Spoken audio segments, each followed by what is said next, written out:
Bienvenue. Aujourd'hui, on va se pencher sur un phénomène assez notable, je trouve, dans le monde du jeu. Ah oui, oh là là! Gigamic, qui sort coup sur coup deux nouveautés, Verso et Bellevue. Et, fait marquant, dans notre analyse récente, on leur a attribué à toutes les deux la note maximale, 5 sur 5. Oui, c'est vrai, c'est un sacré doublé.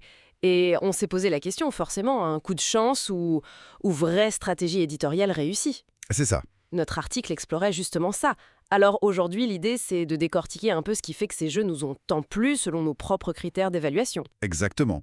Alors allons-y, commençons peut-être par Verso, le premier coup de foudre de notre analyse. Mhm. Créé par Joanne Dufour et Alexis Allard, avec des illustrations de Zongo. C'est un jeu de cartes présenté comme rapide, 15-20 minutes, pour 1 à 6 joueurs. Et l'idée centrale, c'est ces fameuses cartes double face. Oui, le cœur du jeu, comme on l'a souligné dans l'article, c'est vraiment ça, ce dilemme constant. On pioche une carte paysage, et là on a le choix. Soit on la garde comme ça, soit on la retourne. Avec des indices sur ce qu'il y a derrière, c'est ça? Voilà, exactement. C'est pas complètement au hasard. On sait la couleur au dos, on a une idée de la valeur. C'est un petit pari, quoi. Et l'autre action possible, c'est de valider une série de cartes de même couleur qui se suivent, pour marquer des points, évidemment. D'accord. Et c'est là que l'interaction intervient. Et on a trouvé ça vraiment bien dosé, pas trop agressif. Oui, Quand on valide une série, nos voisins directs, eux, ils doivent retourner leur carte la plus forte de cette couleur spécifique. C'est un peu taquin. ah oui, ça oblige à surveiller un peu ce que font les autres. C'est ça maintient l'attention, mais ça ne vient pas ruiner la partie d'un coup. Et il y a aussi ce petit objectif bonus, le carré, pour ajouter une petite tension. Tout à fait. Ce qui nous a vraiment séduit, on l'a écrit dans l'article, c'est cette mécanique recto-verso, hyper fluide, super maligne. L'interaction, comme tu dis, bien présente mais légère. Et puis c'est accessible, quoi. On joue presque tout de suite. Mhm. Grosse rejouabilité aussi, mode solo inclus. Bon, on a quand même noté, pour être complet, une part de chance et des cartes après tout, et un thème assez léger. Mais franchement, C'est du chipotage. voilà, c'est ça, c'est du chipotage. Ça n'enlève rien au plaisir.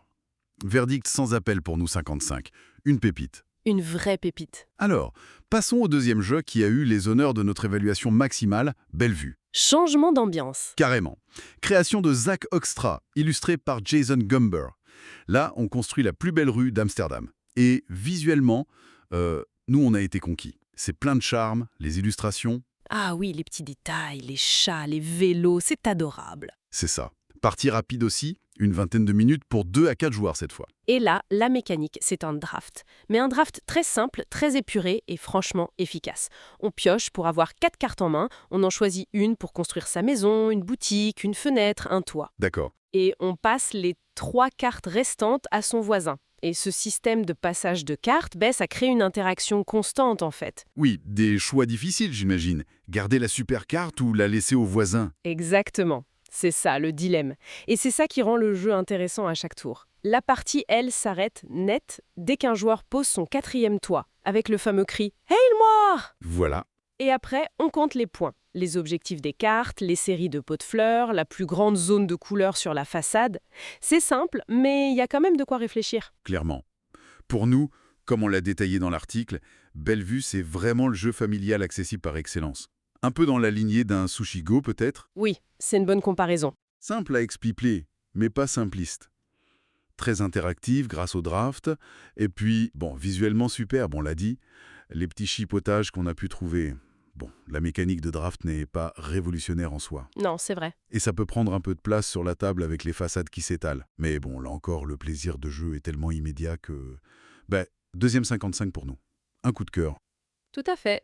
Et ce qui est intéressant en reliant un peu les points de notre article, c'est de voir que Verto et Bellevue, même s'ils sont très différents dans leur style et leur mécanique, Oui, ils partagent quand même des qualités fondamentales qui expliquent, je pense, notre enthousiasme commun.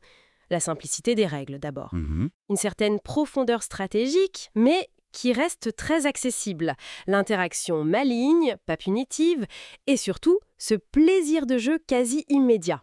Franchement, Gigamic a réussi un beau doublé avec ces deux-là, selon notre analyse. oui, c'est clair.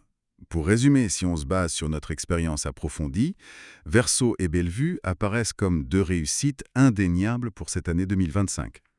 Deux jeux rapides, malins, interactifs, très bien produits. idéaux pour initier de nouveaux joueurs ou pour des parties vives entre habitués. Exactement. Ça rappelle un peu que le génie ludique, parfois, il se cache dans les petites boîtes. C'est tout à fait ça. Et ça soulève une dernière question, une pensée qui conclut un peu notre article. Le plus dur, finalement, c'est peut-être pas de leur trouver des défauts. Ah non. Que le plaisir simple, direct, avec des mécaniques élégantes, ça a toujours une vraie valeur.